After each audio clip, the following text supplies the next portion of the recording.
میرے عزیز آپ یہ وہ کام ہے جو ہمیں حضور کے قریب لے جائیں گے، یہ وہ کام ہے جو ہمیں نبی پاک کے پاس لے جائیں گے، حضور کی بارگاہ تک لے جائیں گے۔ پھر جو حضور سے پیار کرے،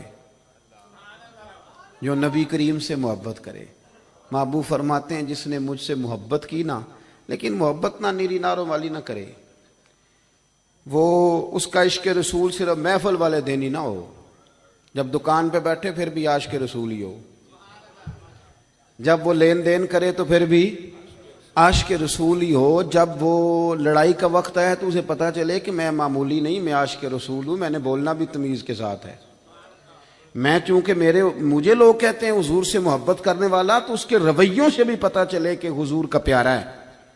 لوگ نا، میں اپنے سنگیوں سے، پیر بھائیوں سے اکثر کہتا ہوں کہ گھر جا کے کوئی بندہ اپنے پیر صاحب کی بڑی تعریف کرے نا، تو پھر اپنی بیوی کو گالی دے، تو بیوی کہتی ہے دسیا تینوں پیر صاحب نے، تو جب آپ کے گھر والے یہ شکوہ کر رہے ہیں تو باہر والے نہیں کریں گے؟ آپ کا عملی انداز بھی تو ہو نا حضور سے محبت کا، عملی انداز، یعنی آپ کے لہجوں سے محبت ٹپکے، آپ کے انداز سے پیار ٹپکے۔ حضور نے فرمایا جو بندہ مجھ سے پیار کرے گا نا فَكَانَ مَعِيَ فِي الْجَنَّةِ، وہ جنت میں بھی میرے ساتھ ہی ہوگا۔ محبت مصطفیٰ ایمان کی جان ہے۔ آگے بڑھیے، چھٹی بات، جو حضور کو راضی کرنا چاہے وہ درود پاک زیادہ پڑھے۔ یہ جو درود شریف ہے نا، جو لوگ کہتے ہیں نا میری طبیعت کڑوی کڑوی سی رہتی ہے، پتہ نہیں تلخ رہتا ہوں، دل نہیں لگتا، وہ دوائی بھی تو کھاتی ہیں نا پابندی کے ساتھ، بلڈ پریشر بھی تو چیک کرتے ہیں نا پابندی کے ساتھ، مشورہ دیتے ہیں نا ڈاکٹر کہ بلڈ پریشر چیک کرنا، چوتھے دن شوگر چیک کرنا، یہ ساری مصیبتیں بھی تو کرتے ہیں نا۔ تو جو کہتے ہیں نا پریشان رہتا ہوں، وہ کچھ دن نا پابندی سے درود شریف بھی پڑھ کے دیکھے۔ ادھر دیکھو میں کیا کہنے لگا ہوں، درود پاک پڑھنے والے بندے کے نا چاروں جانب رحمت ہی رحمت آ جاتی ہے۔ نہیں، مجھے پتہ ہے نا کہ آپ کی توجہ کس بات پہ ہے، آپ زیادہ توجہ کریں گے تو بات کا لطف زیادہ آئے گا۔